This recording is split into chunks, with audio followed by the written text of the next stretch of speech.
Hi there, good evening, good morning, good afternoon, wherever you are joining us from. And do tell us in the comment box where you are joining us from, because it'd be lovely to hear from you. Today, I have someone who's going to talk to us about this whole business of whether, the employee experience actually has some kind of an impact on great customer experience, or is that a myth?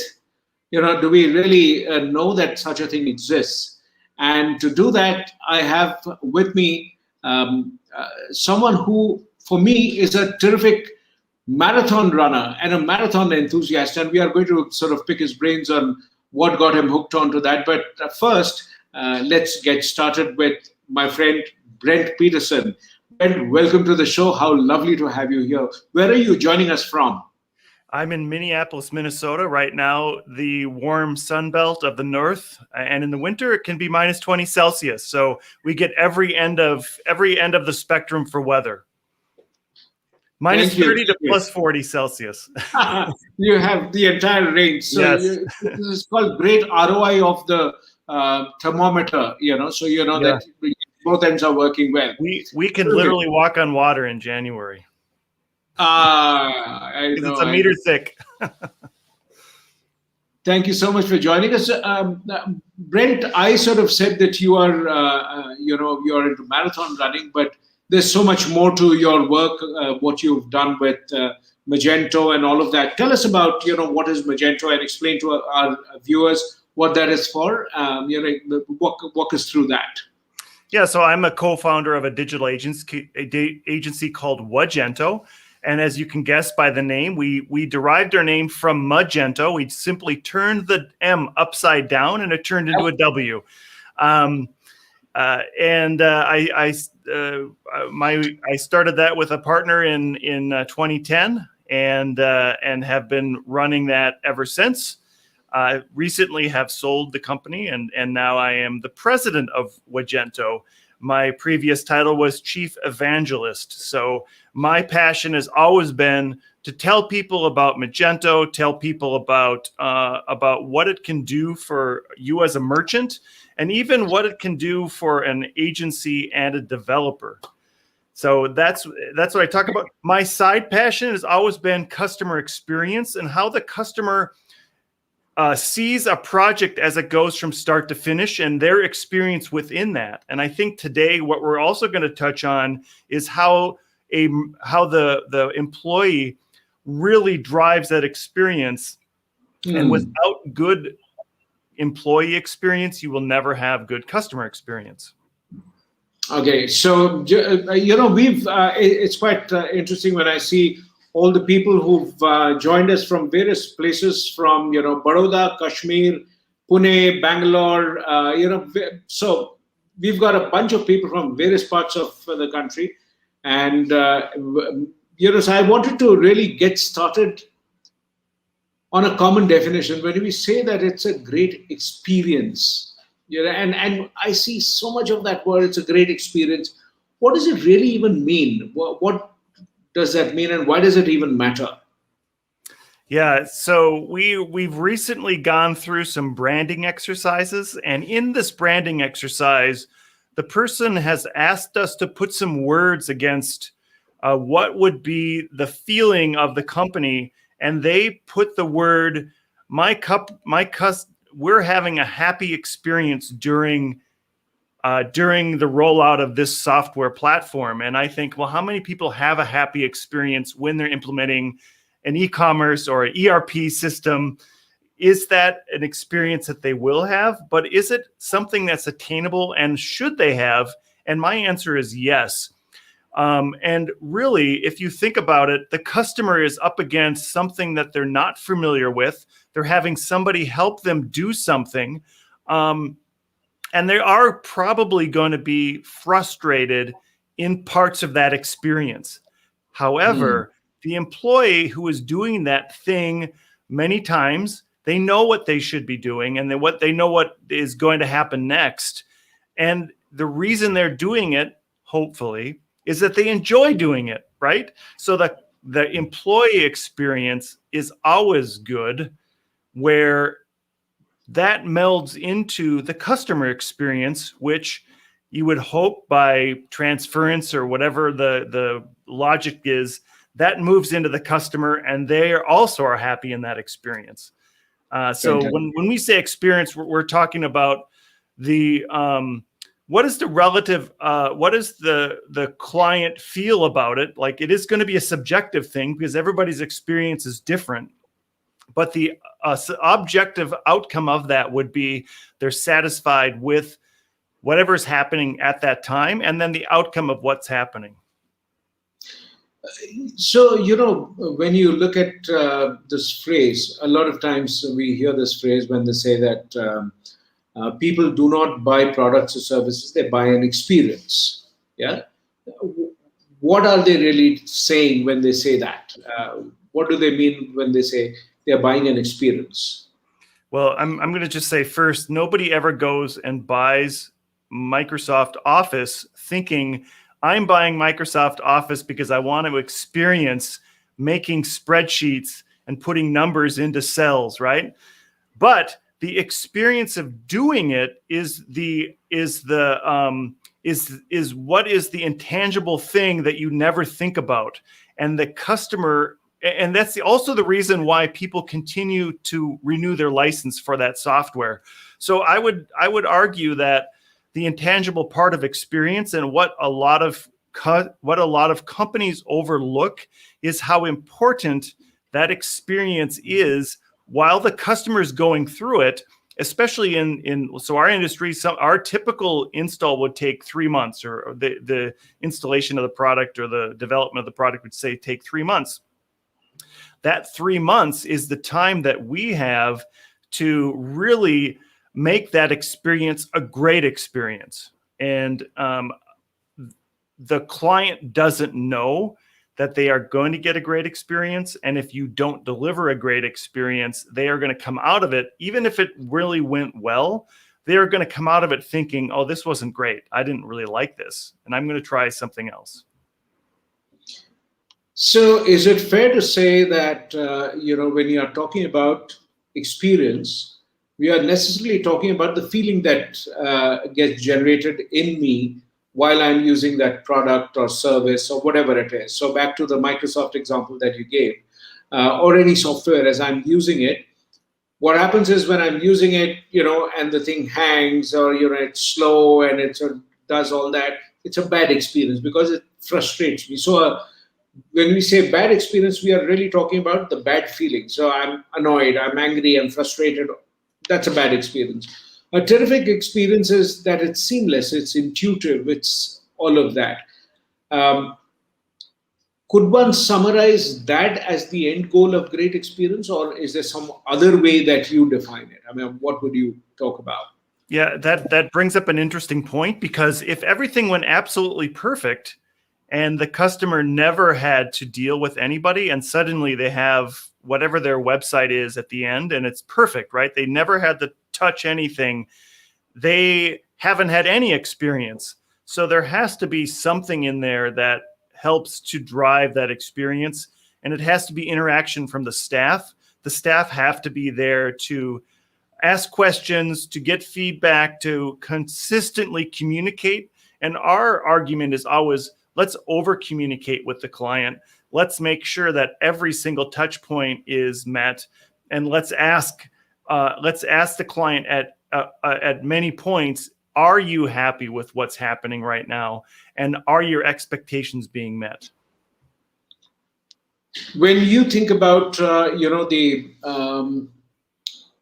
so you brought out another variable, really. In some sense, it sort of is a third variable that we are talking about, which is, does experience of a product depend on the expectation? I mean, for example, when I go into, let's say, a top-end luxury place, I don't expect to see broken china, broken table cloths, or dirty stuff, linen.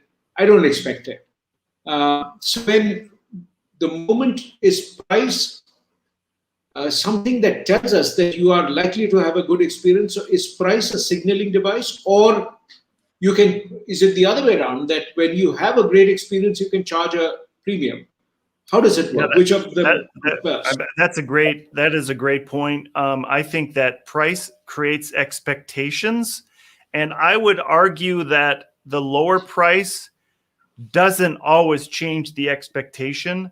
The client expects the highest experience that they expect, and you don't know initially what is it they're expecting. So it is the higher price demands a better experience, absolutely. But if it is $100 an hour, or if it's $10 an hour, the client still expects what they expect, and it's typically the same experience as the $100 an hour client. They expect to have something delivered to them that is great and fantastic and works perfectly. They don't go in at $10 an hour thinking, oh, I'm going to have all kinds of problems, but I'm going to deal with all those problems and delays and everything else that's going to happen, or even substandard quality. I'm going to just deal with this and then be happy at the end. A good example is bringing your brand new Mercedes in to the local shop that only works on Tech Mahindra tractors.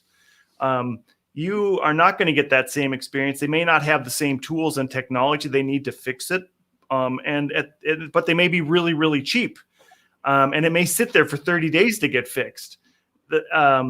You are going to leave that with a poor idea of what the experience was in that. Where if you bring it to the dealership, they are going to make sure that they're giving you the best experience they possibly can, and it's going to be premium. So in that case, I think our expectations are that we are going to get this, but at the end, you still want to have something that is at some level, and the level isn't as big as the gap between the cost. I hope I answered that question in a very long. Yeah, it does. I mean, so I'm going to what I try to do is every 15 minutes I try and summarize some of the key takeaways.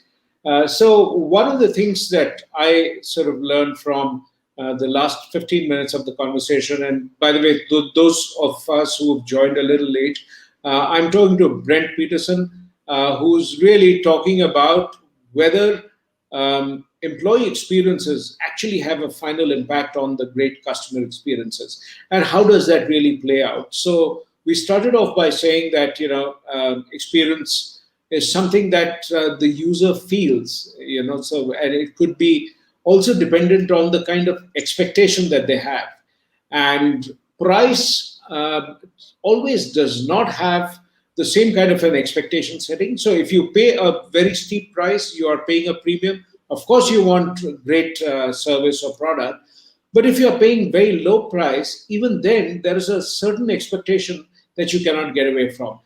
Brent, is that a good summary of some of the things, and what have I missed out? Tell me, what did I miss? That's an excellent summary. There is that sort of curve of expectation versus price, and it's much more difficult to deliver high experience, a high bar with a low price, because you have less resources. So in some sense, what you're talking about is, and this is really what I want to dig into now, which is that, you said that you have less resources. Does it mean tools? Does it mean the human skills? Does it mean, what are we talking about? Less resources? Yeah, that there's a mixture of tools, there's a mixture of people, and there's a mixture of skill set. And a good example would be if you broke your leg and you went to a doctor, that doctor goes through many years of school, right?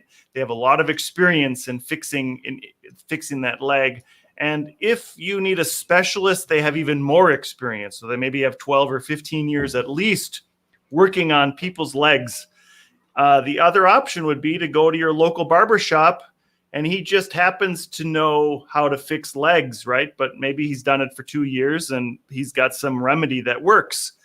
That tool set that one person has is completely different than the tool set that the other person has. And that experience that they've had over time is also something that's intangible that you can't, I shouldn't say that. As a doctor, you can certainly measure it because you have to take an exam. But as a business person, you have a wealth of experience. And as a developer, a 15-year software developer is completely different than a one-year software developer, and there should be both an experience that comes with that, an improved experience, and an improved amount of skills. And they should also be more efficient in getting whatever they're doing done. So hopefully it takes them less time to produce something rather than the other person who doesn't have any experience doing that.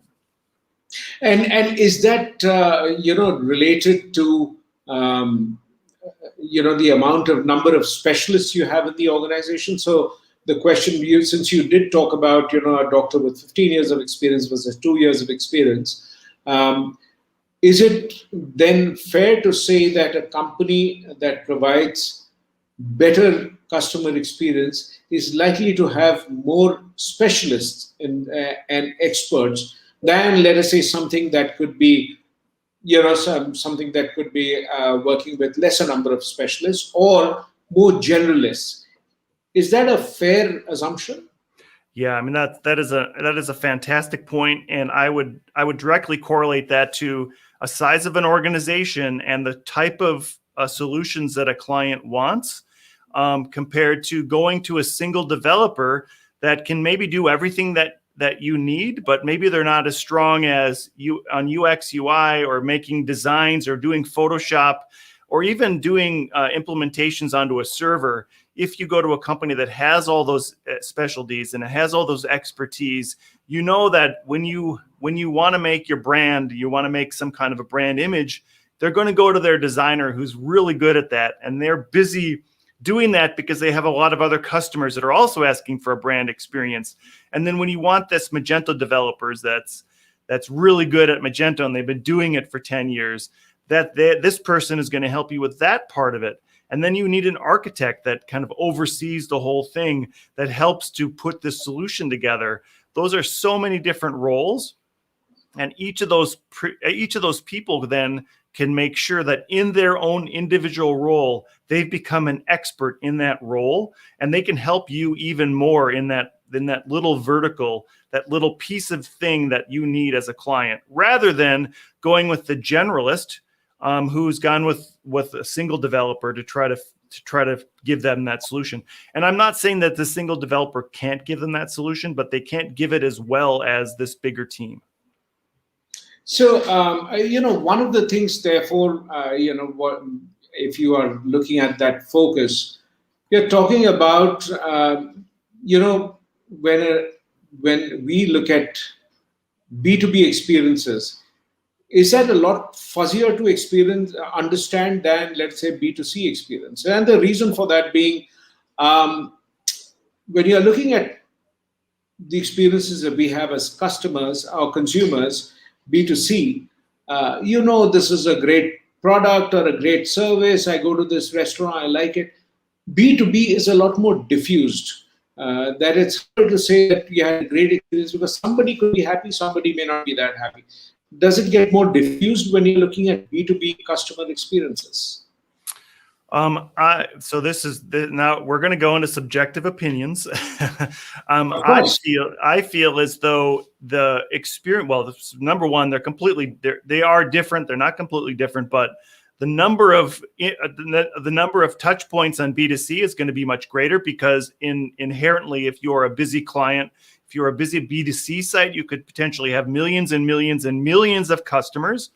If you're a busy B2B site, chances are you have thousands of vendors that could have lots of employees, but there is a central person who's sort of who is dictating how that experience should happen within that company. So it's one company talking to another company. A good example would be the experience between Adobe and Microsoft. So there's two big organizations that have a lot of employees each, but that central sort of pipe that connects those two companies together is that experience that somebody has to agree on. So we've watered it down a little bit. It's going to look, I think, a little less at UX, but more at functionality. And because that B2B is also doing that same repetitive thing over and over again, they are going to draw their line more at, does this function the way that I want it? And is the functionality in there is it the most efficient way to handle that particular transaction that's happened between our two companies? That's not to say that UX and UI isn't important, but it is. I was almost going to say it's easier. There is going to be less. There's going to be less diversity in the amount of needed components to change the UX UI experience, because there's going to be less people involved in that transaction overall across the enterprise. And I think you gave a good example. I sort of when you mentioned Microsoft and Adobe, I mean, that is exactly how, let's say, when I write something on a Word document, I write an article and I have to send it to, let's say, a newspaper. So then when I save it as a PDF, that's the seamless Microsoft to Adobe. So PDFs are made by Adobe, and then Microsoft is doing the Word document. But through this, interface, it's a seamless experience. I can save either as a Word document or as a PDF, and that gives me the ability to send a document securely, for example, Office Space. I know, Brent, you should probably first explain your India connection, because, a lot of my listeners may not know that, Brent is very familiar with India. Brent comes to, India events. When were you last in India, Brent? Just before the pandemic, if I remember right. Is that? Yeah, February 2020. We were in Mumbai and Ahmedabad. There you go. Right before the pandemic.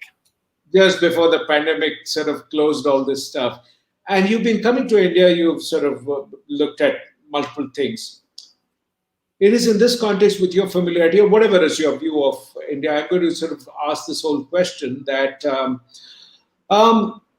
you know that in India sometimes you have something called jugaad. Are you familiar with the concept? No. Okay, jugaad is, this whole thing that you find a frugal innovation. You find a frugal way to reach the same goals, but do it in a more creative, different fashion.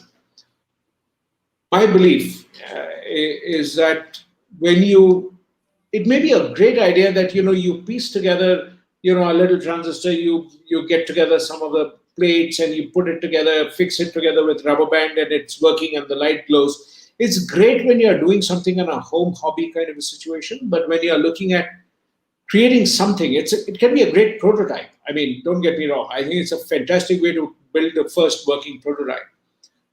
But when that's where you stop innovating, and that's where you stop investing in design, that's where you stop doing that, then I think that it's just, you lose the opportunity to design a really outstanding experience, and you fall really short. And I think sometimes organizations do that not just for their products, but also for their human capital. And one of the first things that happens is people stop investing in, the skill building part of it when there is a slowdown. This is the time when you should actually invest in more of the skill building process, because your employees have the time and the bandwidth to be able to do it. You invest in them, you are a differentiator, and you can provide outstanding service. Why is it that people don't see that connection? Help me understand that. Why don't people, and that's really the crux of what I want to talk about today, that, does great customer experience really depend on great employee experience? What is your view of it? And, I would really love to hear and draw on your experience of that. Yeah, I think first, it's important as a culture that you give those employees some space to be able to come up with some creative solutions to problems. And that has to start from, that has to be a top-down thing. There has to be space in which everybody is enabled to solve and help come up with solutions for problems. And in that space, that's where people want to learn something new. So I think your question was specifically around when somebody doesn't have a lot of work to do, they should be working on making their own skill set better, so they could take some training, they could get a certification. But again, I think that has to start at the top down, that management has to enable those people to be able to do that. And they need to give them the time and space to do that. And then when there's some downtime, and hopefully you can see some of that downtime looking forward, that is a great time, a great space to say, okay, why don't you take a month to get this specific certification? We'll check in with you. We'll make sure that everything's going all right. We'll give you the support and all the tools you need to get that certification. But you at the end of this month, we would like you to be able to get that. And again, the employee and the employer should agree that they can both do this in this time frame. But that's the kind of space and the kind of forward thinking that an employer should have for the employee to help them when there's that low productivity time, or not productivity, when there's not a lot of work to do for that employee. Because you're exactly right. When there isn't a lot of work, that is a great time to reinvest in the employees to make sure that they've got all these new skills that they need. And then going back to the space, to giving those employees some space to be creative. They are also going to know, and hopefully in community. So in Magento, there's a large community that drives innovations moving forward. In that community are new things that have come out. There's new technologies. There's new features that can be integrated into Magento. Those features and technologies are driven from the developers, and the developers are the people that are they're the most introverted. They talk with themselves, but they don't always express themselves outwardly. So giving them that space to be creative, and then giving them give them a platform and a vehicle to help bring those forward into both with the client, or with the agency, but also bring it to the client. Fabulous. Brent, this is a lovely segue into the next part of what I want to talk to you about. Just for the benefit of all our viewers, I'm talking to Brent Peterson.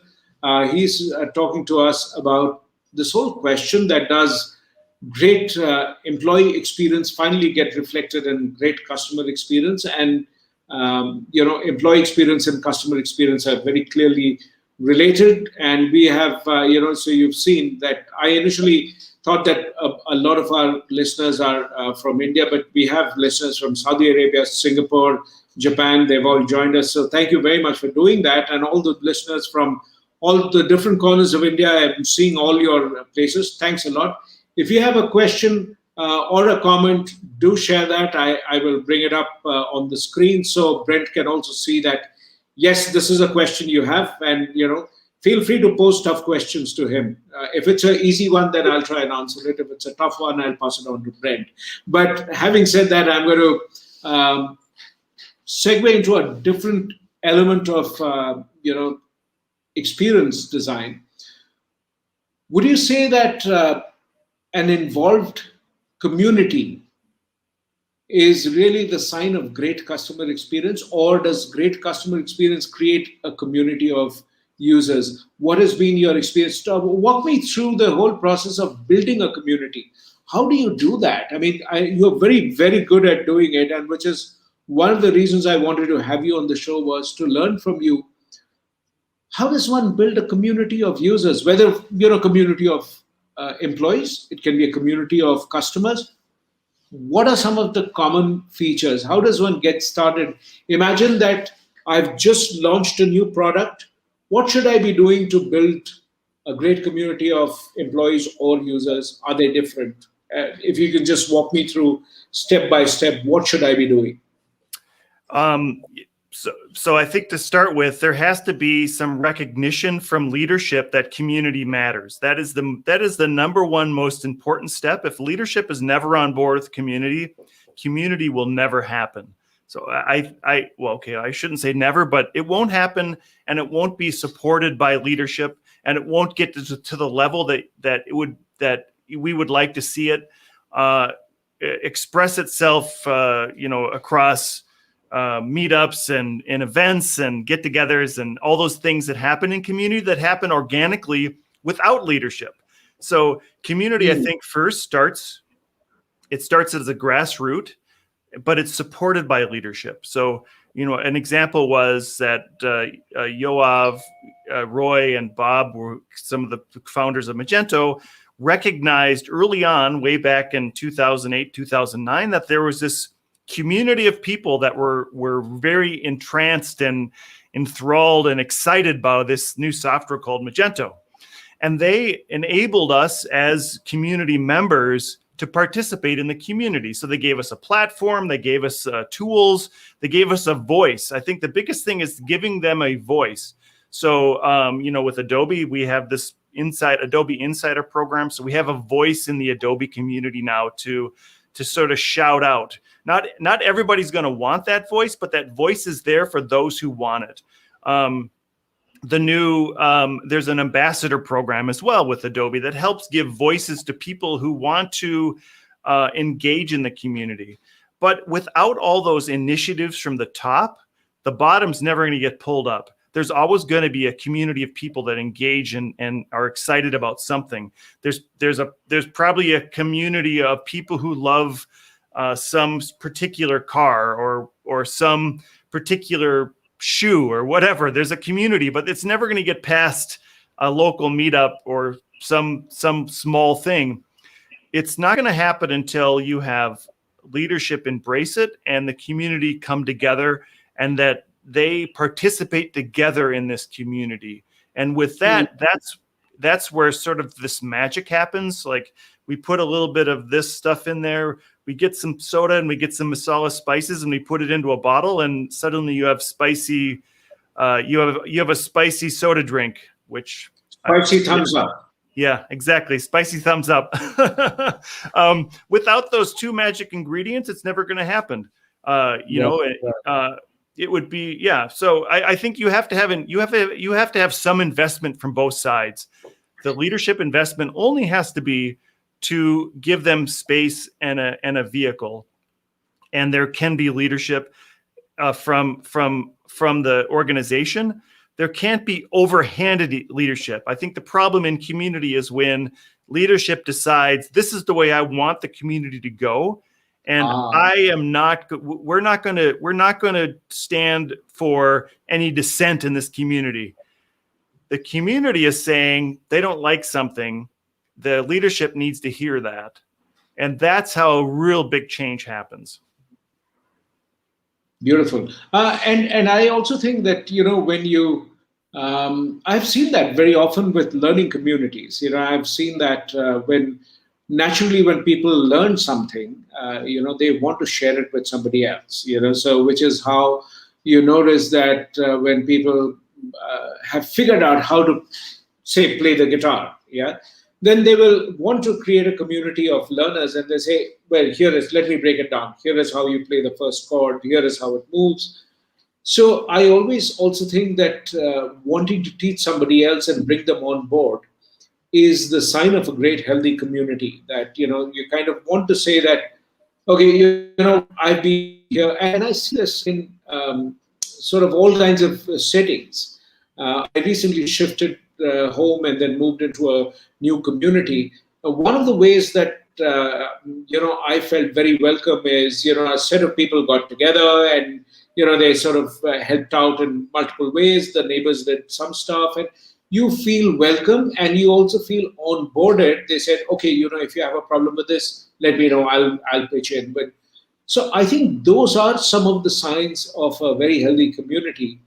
And so you make an interesting element. If I were to just go back and link all the things that you said together, you say that a good experience is a good feeling, that, I feel good when I use your product or service. When I do that, I also like to, when I find a number of people, who have had positive experiences, you can form a community. But in my mind, you put something pretty interesting, that if the employees are happy, they enjoy doing what they do, they want to work together and make that kind of happy customer experience happen. So in some sense, the sign of a strong community of users happens because of great employee experiences. If you have a company where the users are, or the employees are very, very happy users, they are really very thrilled with their experience of working there, they will naturally go out of the way and say, hey, guess what, come over, I'll help you do this. And then over a span of time, those users start bringing in other users and so on and so forth. So you're right. I mean, I think building a great community. So maybe the topic that we should be discussing today is that when there are happy employees and you have happy employees, they will bring in happy customers. And as these number of happy customers increases, it forms a community. So maybe the chain that we are sort of really looking to build is great employee experience, great customer experience, great community experience. Would you say that? Is that a conclusion? That is absolutely. Project a bit much. Absolutely, you hit the nail right on the head. You can always force good experience on a client by making somebody do something, and that will at the end be successful. But you can never sustain a forced experience upon an organization or a client. Meaning, you can't make somebody do something because they have to do it. It's not sustainable. If somebody loves to do it and they're in there doing it, it is then sustainable. If your clients, if you're at Starbucks and you're getting coffee and your baristas are all happy and they're giving you great coffee and there'll be the same people there for the next 5 years, that experience is going to be consistently better than having a model in which you can just plug somebody in and they're going to give you great customer experience, because if you don't, you're going to get fired. Like, that's the worst thing you could do for an employee. There should be an incentive that makes them want to give a great experience. And part of that has to be what they're doing is what they love. And if they don't, if they're not there doing it what they love, they should go somewhere else. They should find a job. Everybody should work in something and do something that they love. And they shouldn't be stuck in something that they don't love. So all this comes together and creates great experience for the client. One of our listeners, Naina, actually, you use this phrase saying that evangelizing the experience, and that, in my mind, one of the things that happens is when you have people who are, their own experiences, poor, that means they are just being paid to do the work and go home. They feel no sense of bonding with the organization. Pretty unlikely that they are going to go above and beyond. And my submission to you, Brent, is until people decide to go above and beyond, they don't actually create great experiences for the customers either, because then they are going to do the minimum, which is required not to get fired. Yeah. So they do the bare minimum. But so I can do that same piece of work without engaging in a relationship building process with the customer. And I can just say, yeah, what do you want? Yeah, I have a sulk on my face and I do that. Now you can't fire me because I am doing what you just wanted me to do, but I'm doing it in a manner where you can really clearly see it written large on my face. I'm suffering. So great customer experience actually comes when you go above and beyond for the employee. They go above and beyond for the customer. That delighted customer actually talks about the experience in multiple forums today, because that's how it works. And those multiple happy customers create a community of really delightful customers. When that happens, the leaders actually facilitate, create the space, and encourage that thing to grow as a movement. So this is the storyline that I've constructed from our conversation today.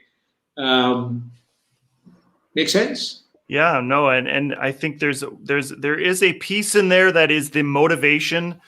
There is an underlying motivation to develop and create that experience that everybody can see through. So, for example, and part of this is, how do you explain it? So let's go back to the making sure everybody's putting in the hours that they've worked on a project. there's one view. There's the view of, oh, they're just making me punch the clock. And this is why I have to do it, right? There's the other view of how much did we invest in this client, and can we make this experience or this journey more efficient? And are we doing things that the client doesn't even want us to do? So there's all kinds of things that we can get from that time. And from a leadership level, how you explain those things to an employee is as important as the employee doing those things and logging their time. So a great example is if you're a project manager and we would like to know how much time a project manager spends on any one particular project. If they don't feel like they should ever log their time, then what if the employer decides, well, since I don't really know what they're doing all day, I'm going to give them 20 projects. And now suddenly, because you're not logging your time, you have so much work that you are pulling your hair out, which I have done very effectively. And you are now more stressed than you were when you were made to log their time. So if you communicate if your team knows that inefficiency, if I have so much work that I have another team member that can help me, and that we're going to spread this work out over the entire team. And the only way that my other team member knows that I'm spending all of this time on this one project is to show that I'm spending all this time on this one project. And as we dig into that a little bit more, if that person is spending all their time copying and pasting rows in Excel, and then somebody else says, we already have this tool that can do this automatically. What you've been taking 2 hours should take you 10 minutes, and here's how you do it, right? Now the team has come together, they've become more efficient, and they've given the client a better experience. Everybody's happier, and the client is happier because they have their represent, like the employee who's representing the employer is giving them a better experience because they're happy. I know I said a lot there. No. It just completely makes sense because I think one of the you raise a point, and I'm going to ask this question to all the viewers there. You talked about this whole thing of logging time, yeah, and I've seen a range of companies, places where I worked, and also client situations where there is almost an obsession to ensure that I'm paying you for 8 hours. Are you working for every minute of those 8 hours? And in a scenario like this, and this is my question to you, the viewers, that many companies install these softwares where they can track that. Okay, I can see how many hours you've actually looked at that screen, how many keystrokes you have put, and that means that you worked or not worked. Is that a great way to ensure good employee experience? My belief is no, but I don't know. I would love to know what you think. If you were the employer, would you install software to track if this person really taking, how many breaks have you taken? And I know some examples which are going through that in this pandemic scenario because everyone is working from home. And in which case, some of the employees are going crazy. They are worried that maybe the employees are having a really good time and they are not working. And good time is defined as not work.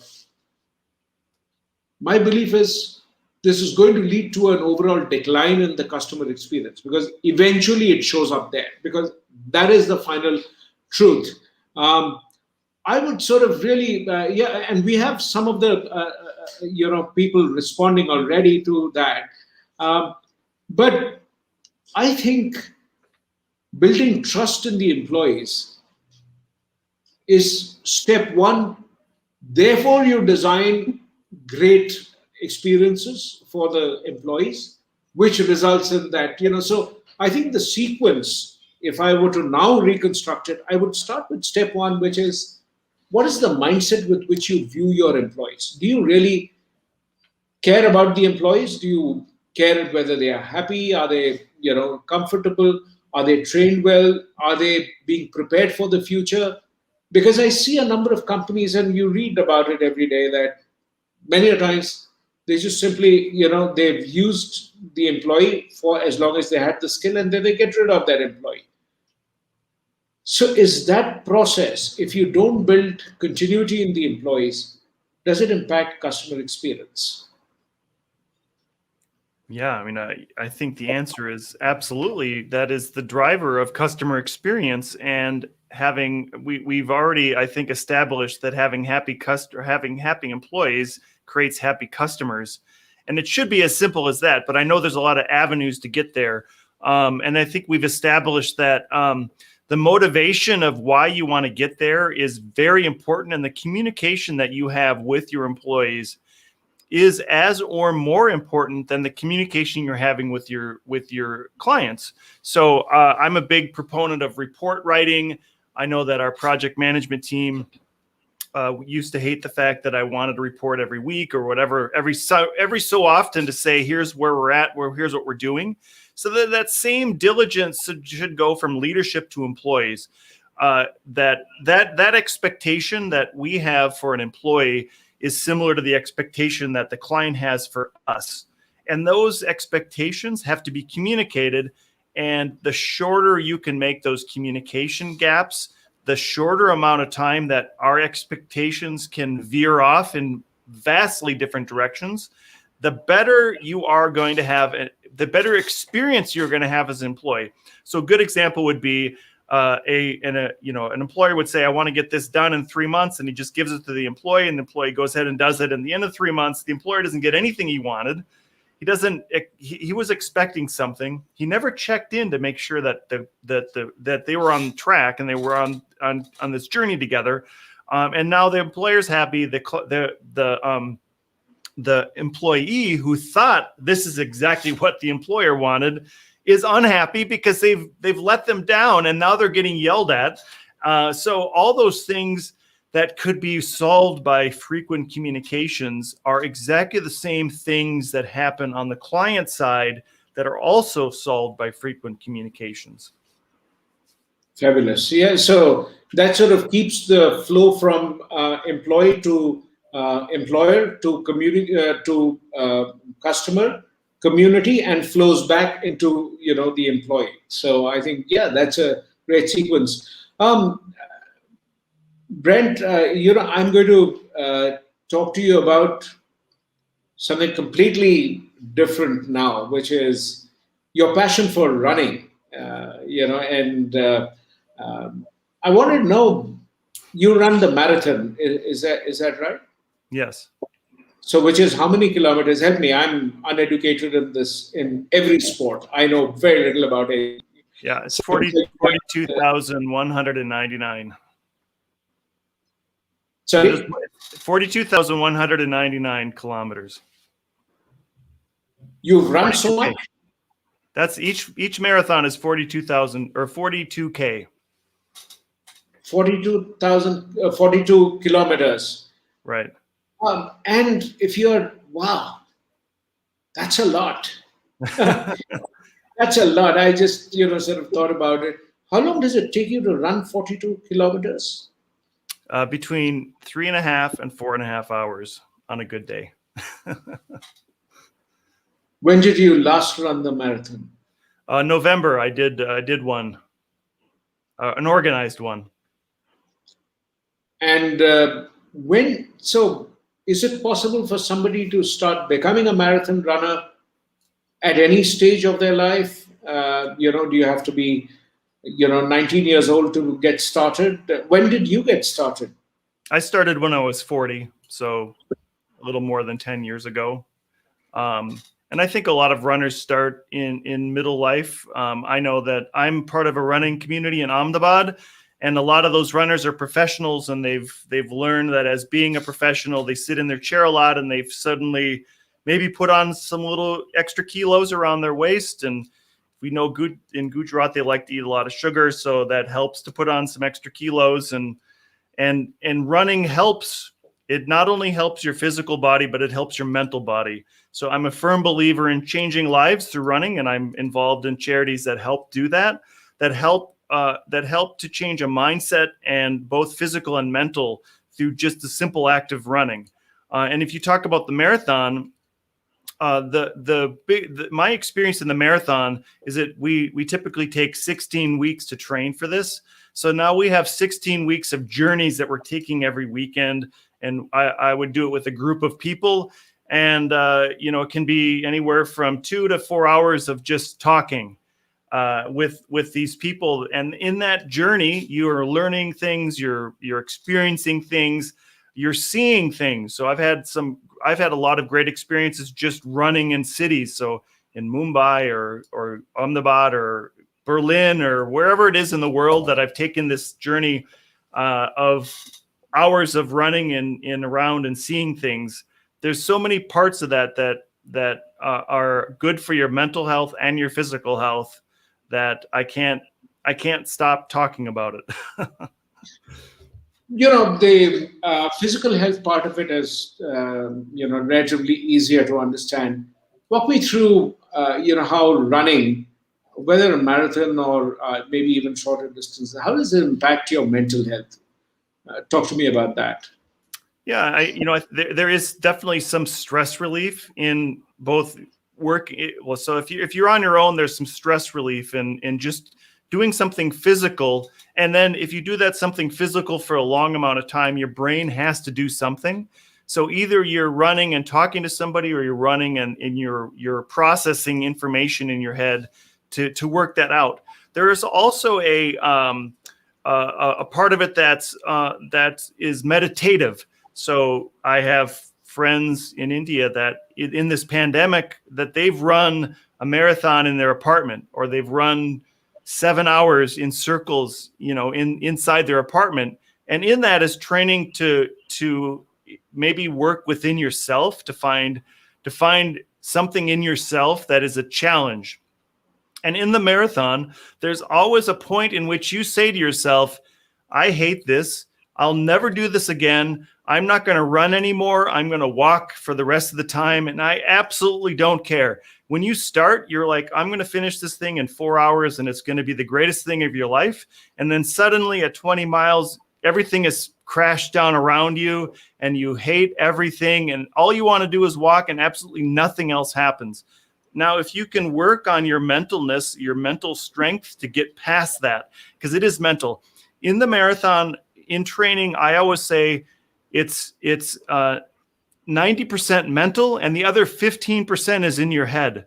I say that joke when we're in a long run because it's a math joke and it doesn't add up. But it is almost always mental, and getting through that and then learning how your own self works at that time in which you're going to break will help you in your real life journeys as well. It'll help you to maybe work differently with a client when there's a button that they can push that's going to set you off, that will make you do something that maybe if you're in a better mindset, you wouldn't have done. There's a lot of things that you can work on internally and meditatively that would help you pass that point. So what I hear you say is, Brent, that it is possible for you to build your mental resilience through this whole process of running, because it gives you time with yourself. Yeah. Which otherwise, because it's so easy, you could be home and you're watching the screen all day, and even when you finish your work, you're watching another movie or something. So there's just only screen time that you're spending. And whereas here, you have the ability to really think about something different, think about trying out something, you make your resolutions, you plan your day, multiple things depending on what. What are some of the ways? Please go ahead. Yeah, it helps build your mental health, but it helps build community, because you're not always doing it, but most of the time you're with a group of people that are doing it. And with that, you can meet people all over the world. Yeah, I sort of noticed that it's a bit like what a number of people do with many sport. They will say that I know chess players, when they go to a city, they'll do a meetup with, so who are the chess players in the city, and they'll do a meetup. And golfers do that. They go and play golf in the city, golf clubs. Runners, of course, do it. So you're a great example of that. You run all over the world. And I keep seeing your Twitter posts Brent, what's your Twitter handle? So if people want to sort of follow you on Twitter, where do they do? And I'm going to sort of type it into the text box as well. So, what is your Twitter handle? Just tell me again. It's Brent W. Peterson. So Brent W. Peterson. Brent W. Peterson. There you go. And it is a mixture. It's not always just running. It's a mixture of different things. Is this the correct spelling? If I got that right, yeah, you can see it on the screen. Perfect. Yeah. Okay, perfect. So that's fantastic. And what I'm also going to sort of look at is when you think about somebody wanting to get started in running, you're somebody who's never run before. If you're an experienced person, then it's different. You already are part of a community. You are motivated to run. A lot of times people feel that I'm not that fit. Where do you get started? What is the best way to do it? The first thing to do is get up and move, get up and walk as far as you want to walk. That's a great way to get started. There's all kinds of plans. They call it Couch to 5K. So there in that plan, it gives you a way over time, maybe 8 weeks to get to running a 5K. And again, time doesn't matter. So maybe it's 40 minutes or maybe it's 30 minutes or whatever that time is, or maybe it's an hour that you do this. And in that you would start maybe doing some mixing of walking and running. And then eventually you're going to run, and eventually you run 1 kilometer and then 2 kilometers. And the hardest part then is just sticking with that and making that a habit and doing it. I always used to joke that my original plan was I'd run for 2 weeks and I'd take 2 months off. So the running in 2 weeks is just miserable because, your muscles are a little sore, you're getting used to it, and you're out of breath all the time. Once you get past a certain point, you can run indefinitely. You could run for a long time. You could run for 7 hours or whatever. But just getting to the point in which you're moving is the first step. Get up out of your chair and take a step and walk around. That's step number 1. And then the next step is to move a little faster. And I wouldn't say you have to run, whatever that pace is that you're running is the pace that's comfortable for you. And there's no best pace. It's just getting and moving. If it's walking, that's great. If it's running, that's great. You asked about the age. There's a man in England. I think he ran his first marathon at age 80, and he ran the London Marathon at like age 100.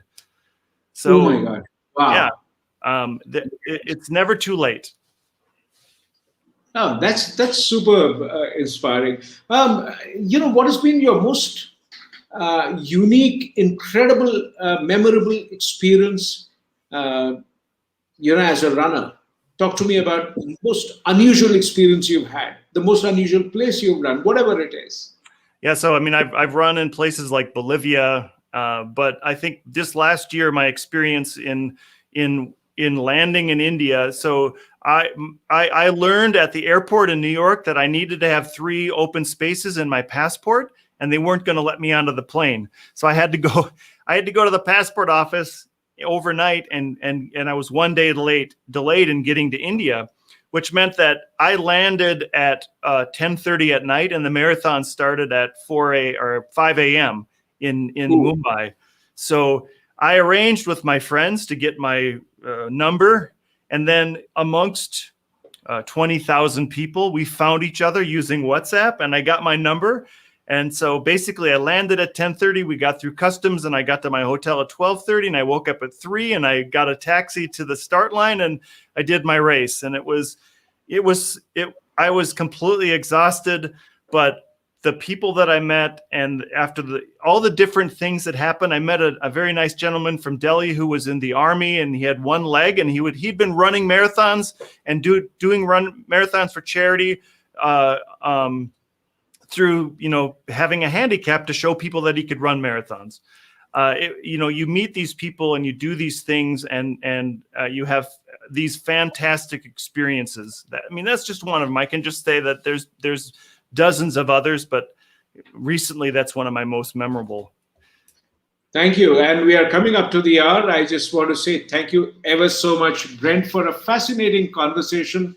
talking about all the things that you did with about employee experience and ending up talking about your experience of running a marathon after 3 hours of sleep. So very inspirational. Thank you so very much. For those of you who want to follow Brent, it's BRENT W Peterson. There's a W in between, which you can't see on the screen. But when you look on, you will see a number of his jokes which are there.